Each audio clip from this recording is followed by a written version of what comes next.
पहली बड़ी खबर आपके सामने, अमेरिका और ईरान के बीच तनाव बढ़ा। ईरान ने समंदर में अमेरिकी जहाज को रोका। हॉर्मुज स्ट्रेट में अमेरिकी युद्धपोत को रोका गया। ईरान ने अमेरिकी युद्धपोत का वीडियो भी जारी किया।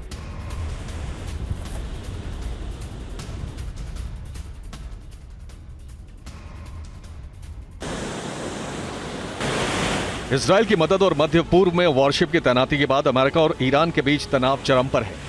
अमेरिका हॉर्मुज की खाड़ी में 2 वॉरशिप के साथ 3000 से अधिक सैनिकों को तैनात कर चुका है। हॉर्मुज स्ट्रेट में तैनात अमेरिकी युद्धपोत ड्वाइट डी आइजनहावर पर ईरान की नजर है।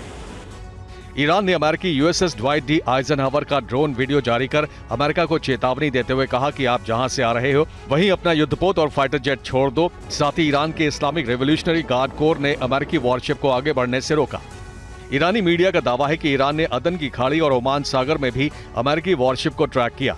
अमेरिकी वॉरशिप को रोकने के बाद ईरान ने कहा, हम सिर्फ उन्हीं जहाजों के खिलाफ एक्शन ले रहे हैं जिससे ईरान की सुरक्षा को खतरा है।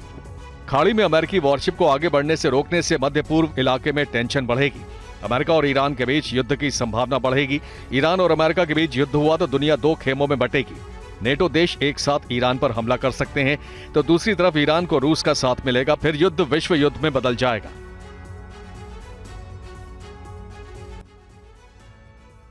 बड़ी खबर इस वक्त आ रही है गाजा जंग के बीच अमेरिका पर बड़ा खुलासा हुआ है। मिडिल ईस्ट में बड़ी जंग की तैयारी में है अमेरिका। अमेरिका ने इराक से सीरिया हथियार भेजे हैं। सीरिया में अमेरिकी बेस पर हमलों के बाद ये फैसला हुआ है।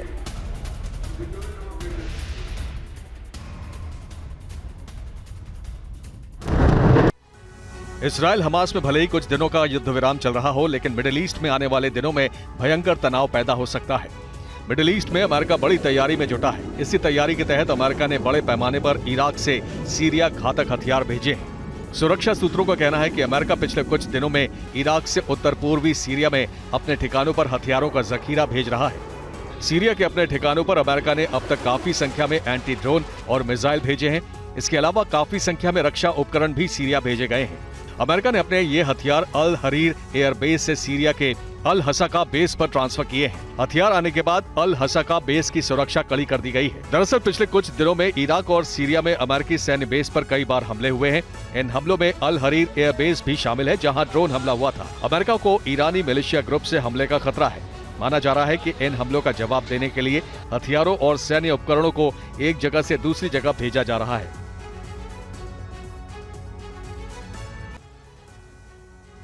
और इस बीच बड़ी खबर सामने आ रही है, रूस ईरान को देगा विध्वंसक हथियार। लड़ाकू विमान हेलीकॉप्टर की डील पर मुहर लगी है।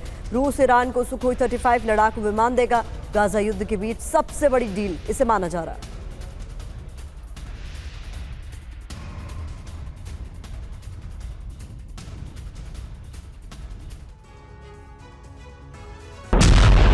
इजरायल और हमास युद्ध की वजह से मिडिल ईस्ट में युद्ध की संभावना बढ़ती जा रही है। हमास की मदद करने वाले सभी देशों को इजरायल सबक सिखाने की धमकी दे रहा है। मिडिल ईस्ट में इजरायल को अमेरिका का भी साथ मिल रहा है। इजरायल पर हमले करने वालों के खिलाफ अमेरिका भी सैन्य कार्रवाई कर रहा है। अमेरिका और इजरायल की धमकी के बाद ईरान अपनी सैन्य ताकत बढ़ाने में जुटा है। ईरान अमेरिका और इजरायल को धमकी दे रहा है, साथ ही देश की सुरक्षा व्यवस्था को मजबूत भी कर रहा है। ईरान हथियारों की खरीदारी कर रहा है। रूस और ईरान के बीच सबसे बड़ी हथियार डील हुई। ईरान रूस से कई एयरक्राफ्ट खरीदेगा।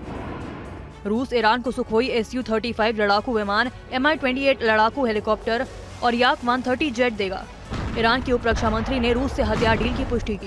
ईरानी उप रक्षा मंत्री ने मीडिया से बातचीत में बताया कि रूस के साथ जिन हथियारों की डील हुई है, जो सभी जल्द ईरान एयरफोर्स में शामिल होंगे। रूस हमारे सैनिकों को ट्रेनिंग भी देगा। ईरान के पास अभी कोई भी स्ट्राइक विमान नहीं है। रूस से एयरक्राफ्ट मिलने के बाद उसकी वायुसेना मजबूत होगी। बड़ी खबर इस बीच मिल रही है, खेरसॉन पर कब्जे की तैयारी है। रूसी वायुसेना का ऑपरेशन शुरू हो गया है। यूक्रेन के ठिकानों पर बमबारी हो रही है। यूक्रेन की कमांड पोस्ट तबाह हो गई इस दौरान। यूक्रेन में अब रूस की एयरफोर्स खुफिया इनपुट मिलने के बाद सामरिक ठिकानों को निशाना बना रही है। खेरसोन में रूसी एयरफोर्स ने एटमी क्षमता वाले सुखोई 34 बॉम्बर से भीषण तबाही मचाई।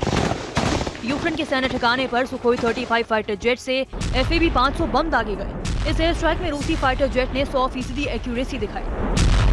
भीषण धमाके के बाद यूक्रेन का सैन्य ठिकाना धुआं दिखाई दिया। रूसी रक्षा मंत्रालय ने दावा किया कि इस एयर स्ट्राइक में बड़े पैमाने पर यूक्रेनी सैनिक मारे गए और गोला बारूद का गोदाम भी तहस नहस हो गया। इससे खेरसोन में यूक्रेन की सैन्य क्षमता में कमी आई है। खेरसोन के बेरिस्लाव में यूक्रेनी फौज के ठिकानों पर रूसी एयरफोर्स के Mi-28 हेलीकॉप्टर भी एक्शन में दिखाई दिए। यूक्रेन की मिलिट्री पोजीशंस पर चुन कर मिसाइल दागी गई। Mi-28 हेलीकॉप्टर से दागी गई मिसाइलों ने यूक्रेनी फौज की कमांड पोस्ट और बख्तरबंद हार्डवेयर को ध्वस्त कर दिया। Mi-28 हेलीकॉप्टर से हुई एयर स्ट्राइक को रोकने में यूक्रेन की एयर डिफेंस सिस्टम भी नाकाम साबित हुए।